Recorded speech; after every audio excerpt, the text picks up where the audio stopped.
Every time I walk into a game store, I see tons of third-party Nintendo Switch games on the shelf that I know nothing about, just like these ones. So I figured, screw it, I'll buy them, and then if they're actually any good, I'll let you know so you don't waste your money. That's what I'm all about, saving you guys money. Remember that in a couple minutes when I do my paid sponsor spot. I love you guys. But on a serious note, I have 10 really great games for the Switch that I want to talk about today, so we better get started or this video is going to be way too long. If you like this video or you learned a little something, make sure to hair flip all over that subscribe button because I'd really appreciate it. Wood, your channel's called Beat 'em Ups, but you barely ever talk about any bloody beat 'em ups. Well, I got news for you, buddy. Code of Princess. It's a good beat 'em up, let's talk about it.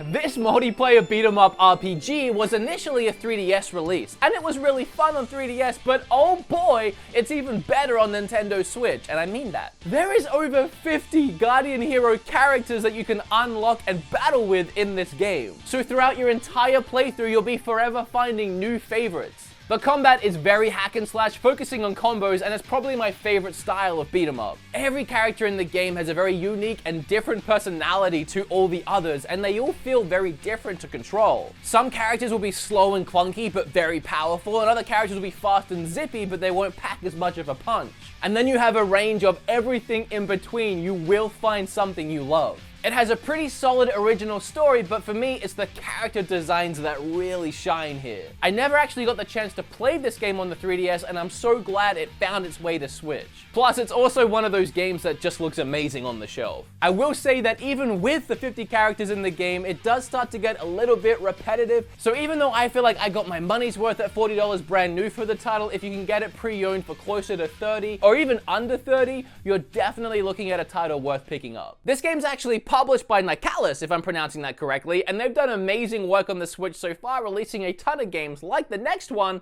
Blade Strangers, which actually features characters from this game, as well as featuring a load other characters from games they've also put on the Switch, all in one big fighter, and it's actually a lot of fun. You have characters from Gunvolt, Cave Story, Binding of Isaac, Shovel Knight, Code of Princess, of course, and even more. Honestly, I didn't know what to expect from this game, but as soon as I started playing it, I could tell that it was a very solid fighter, and I was gonna have a lot of fun with it. They did a really great job at making every character feel like their character from their own games, but bringing it into a fighter sense, just like how Smash Brothers does a very similar thing. It has some really nice visuals, and the controls are super easy to pick up and play. If you're new to fighters, it's not hard to get your head around the controls at all, and if you're experienced at fighters, you'll be kicking butt in no time. So if you have been a fan of all these third-party games that Nicalis has been putting out on the Switch, this might be a really fun meeting of worlds for you, just like it was for me to play all these characters in one big fighter. And even if you haven't played any of the games and you're not familiar with any of the characters, it still presents itself as a really easily accessible fighting game with a load of bright, colorful, and fun characters.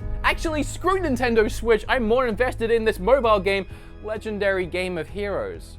Let's talk about that for a minute and a half. Hey, my house flooded, okay? I'm still dragging that out.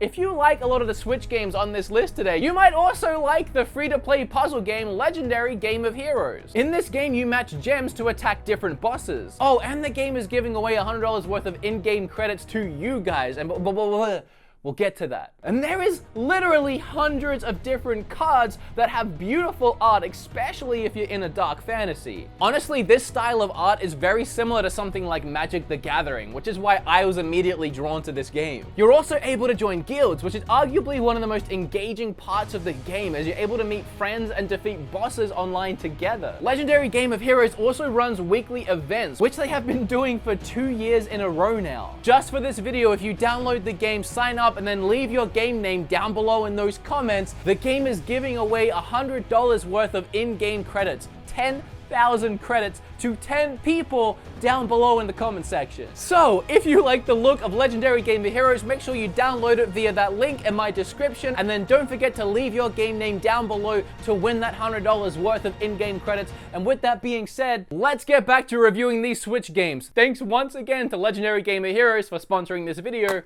because it really helps me out right now. Let's talk about more of these. What's next? Attack on Titan's great, let's do that one. As someone who hasn't really watched the anime past the first few episodes and didn't even play the first Attack on Titan game, I didn't think that I was gonna play it that long or enjoy it nearly as much as I did. But what I didn't realize is that this game features a swinging mechanic not unlike Spider-Man that I got immediately addicted to, and then a combat mechanic that was extremely unique, and it made me want to keep playing, perfect my skills, and get better at taking down Titans. So if you have seen the anime, you probably already get the gist of how these characters move around, but if you haven't, they have these giant wire mechanic shooty things, pretty much like steel spidey webs that shoot out and anchor themselves under buildings or cliffs or anything around you, and then it yanks them forward. And at the touch of a button, you can keep doing that and chain it together to essentially swing through any environment in this game. But where it gets really fun is when you start attacking and trying to take down the Titans, which are essentially huge naked human people that are trying to step on you, destroy your town, or eat you. So you should probably get good at stopping them from doing that. And I can't tell you how amazing it feels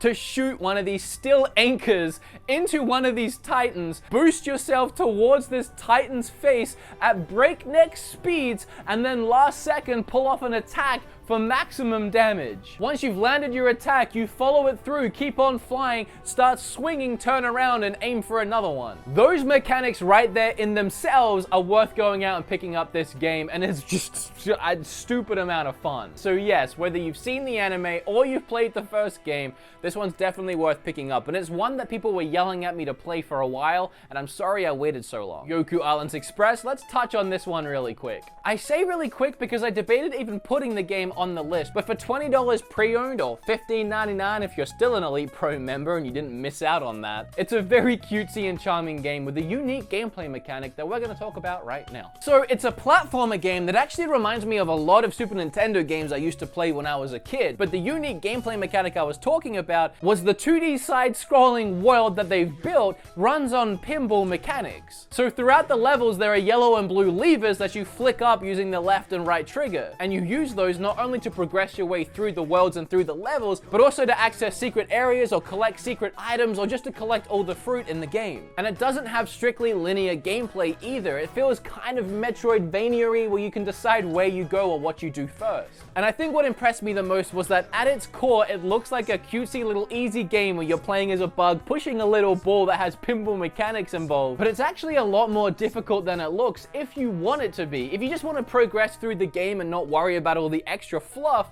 it's not too hard to get through it. But if you really want to unlock everything, collect everything, and reach those secret areas, it can be very challenging. There's a lot of challenging parts of the game if you want to explore those. So it can be the adventure that you want it to be. If you're looking for a nice relaxing time or even a stressful puzzle game, you can find both in Goku's Island Express, and again, for the price, it's not a bad deal. Starfruit Racing is an interesting one because I've always been in the mindset of it's my Switch, I have Mario Kart, there's a lot of kart races on the system, but again, I have Mario Kart, I'm good. And at $40, it seemed like a steep price for me to go out and risk buying something that wasn't gonna be as good as Mario Kart, but I was drawn into this game not only by the gorgeous graphics, but also by what looked like very unique kart racing mechanics. And I have to say, I was actually pretty impressed when I started playing it. So yes, it is an absolutely gorgeous kart racing game. They've done a fantastic job in not only designing these tracks aesthetically and making them look really pretty, but they're actually really fun to race and very unique courses. A lot of these Mario Kart clone-esque racing games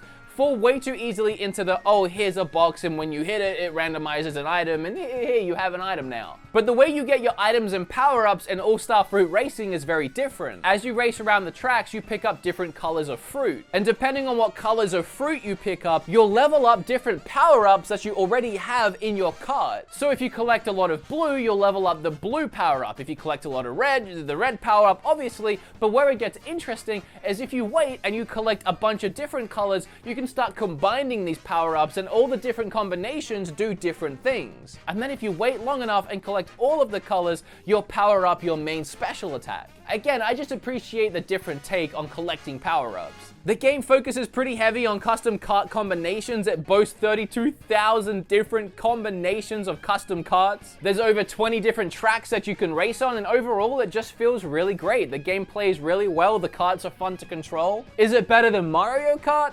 No, but no kart racer of this style really ever is. But it does a really great job at doing its own unique thing, and if you are a kart fan and you want to play more of these kind of games, it's the second best kart racer I've played on the Switch so far, hands down. Little Dragon's Cafe. I actually like this one so much that I bought the collector's edition, which came with this little guy. He's cute. He's kind of derpy, but he's cute. If you want a game with a lot of charm, this is the most charming game I've played in a long time. It's freaking adorable. And this game's actually created by the same guy that created the first Harvest Moon game. And you can see a lot of that same imagination and inspiration right away. So in Little Dragon's Cafe, it's your job to run this cafe. You find the recipes for the cafe, you create the dishes, and you put them on the menu. You can only have 10 items on the menu at any given time. And at the end of every day, you get reviews on your cafe, and you can see what it is people liked and what they didn't like. So the next day, you can go in and take the things off the menu people didn't like. You could even try changing the ingredients on the things people did like to see if they liked them even more. So depending on your playthrough, your creativity, your awareness of your cafe, it can really shape your playthrough as to what items you end up putting on that menu. And throughout the busy work days, you can help take orders or make sure that your staff and your crew isn't messing around and screwing up. But where do all the ingredients in the restaurant come from? Well, every day you can leave the restaurant and go and discover new areas to harvest new ingredients from. The more you explore and the more locations you find, the more ingredients you find, the more recipes you find, the better you can improve your restaurant. Oh, and through all of this, you're also raising a dragon, which is awesome.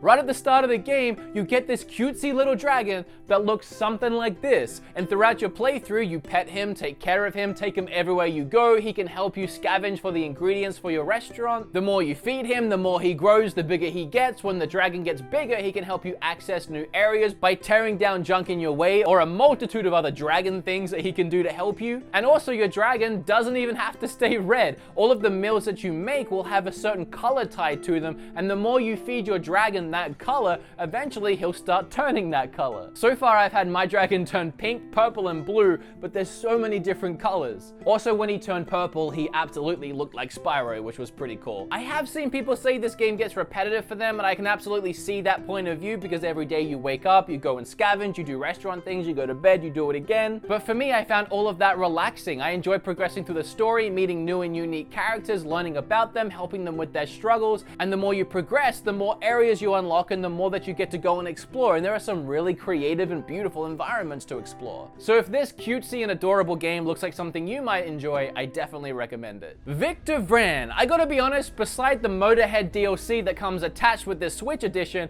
I didn't think I was gonna find anything in this game that I enjoyed. And that's not hating on the style of game, but I've never played a Diablo, I've never played anything quite like this, and from the outside looking in, I almost saw it looking a little droll, a little boring, a little plain, but my mind was changed right away 20 minutes into my playthrough. And apart from the gameplay that again ended up being a lot better than I expected, the other thing that drew me in was that the main character is voiced by Geralt from The Witcher. Geralt? Which one is it? So Victor Vran is an action RPG dungeon crawler game, and it is far more polished than I expected. There are so many different weapons and items to modify and customize the way you slay demons as you go through your playthrough. One of my favorites in the Motorhead DLC was a guitar that you could literally power slide and damage and electric shock anything on your path. But I was always finding new weapons that I wanted to switch to and try out. It does feature co-op, and for this style of gameplay, I would recommend playing that co-op if you can, because Diablo kind of games always look more fun when you play with more people, but I picked it up on my own expecting to just test the game out for 10 minutes and then ended up playing for 3 hours. So if you like games like this and you've never played Victor Vran, now is your chance to pick it up on the Switch with both the DLC editions and start hacking and slashing your way through demons, beasts, and epic boss battles. Next we have Mega Man 11, and yes, this one's still sealed.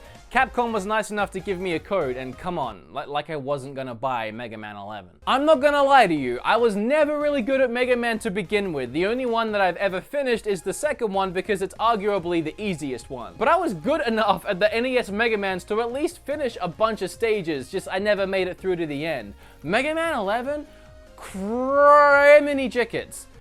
Jiminy Crickets. This game is brutal. The thing is, it's classic Mega Man brutal. In my opinion, it's harder. It's harder than previous Mega Man, so that could just be my experience. Maybe I've lost some of that NES skill that I had when I was a kid, but I was really struggling in this game. And it's not because it was unfair or cheap in any way. Just like with the older Mega Man games, I truly felt like I could do it. Like I could see the way to do it, and I know that I can make it if I just keep trying. I just suck and I never end up actually doing it, which is what Mega Man was. It has a great art direction. I love the way all the levels look and the way they're all laid out, and the bosses look fantastic. I get excited every time I start a new stage because I see that boss and I can't wait to get to it and try and take it down if I can even manage to get to it, which I never do. This is a perfect Mega Man sequel. If you're a Mega Man fan and you've been let down the last several years by anything Mega Man, this makes up for all of it and steps up the challenge. So come prepared. Blob and Blob 2 were some of the best games for the Wii. We had the first Blob released digitally on the Nintendo Switch, and now we have the sequel physically on the Switch for $29.99. You play as a blob in a very gray world which needs you to fill it with color. As you roll around, you splash ink all over everything, bringing color back into this very bleak world. This Splatoon prequel platformer has some very addicting gameplay and really fun level design. You spend a lot of your time solving very clever puzzles, and you might actually be surprised at how polished this game is. Even back then, playing it on the Wii, it had a very high production feel about it. From its gameplay to its animated cutscenes, it has a very Rabbids-esque sense of humor about it. Explore huge areas, stomp on enemies, zigzag between buildings, and paint the world as you go. So if you never got the chance to play one of the Wii's best titles, now's your chance on the Switch. The last game I want to talk about is one that I was very excited to pick up on my Switch, and that's Dragon Ball FighterZ. When this game released on PlayStation 4 and Xbox One, I did a full review of the game, which you can check out in the link down below, and then shortly after that video, I said, hey, why wasn't it released on Switch? And here we go. So I'll keep this short and sweet, but Dragon Ball FighterZ runs really friggin' well on the Switch. There's no difference playing it on your Switch or playing it on the PlayStation 4 and Xbox One, which is something that I love to see. Whether you're playing it in docked mode or portable mode, it looks and plays fantastic. I can't believe what an amazing job they did with this game. Again, I've said it already, but it's literally like you are playing in the anime. The art style and the way they built the visuals for Dragon Ball FighterZ is so impressive. I cannot imagine them ever doing a better job visually, or even just technically when it comes to a fighter. It instantly solidified itself as one of the greatest fighters of all time. You couple that with the fact that it just so happens to be Dragon Ball Z, and you really have a winner. There's even a story mode that's really fun to play and introduces a new Dragon Ball character that was drawn by Akira Toriyama himself. Check it out, or not. It's a free country, you do what you want, but it's good. If you've been looking for something new to play on your Switch, or even just a video to watch on YouTube, I hope this video helped you out. If you liked it or you learned a little something, subscribe, because I'd really appreciate it. Click or tap on this video right here to learn even more about amazing Switch games that you can go and play. Oh, and right now it's my birthday, so, well, when I'm filming this, by the time it's up, you've missed it, so good job. Thanks. Jeez, guys.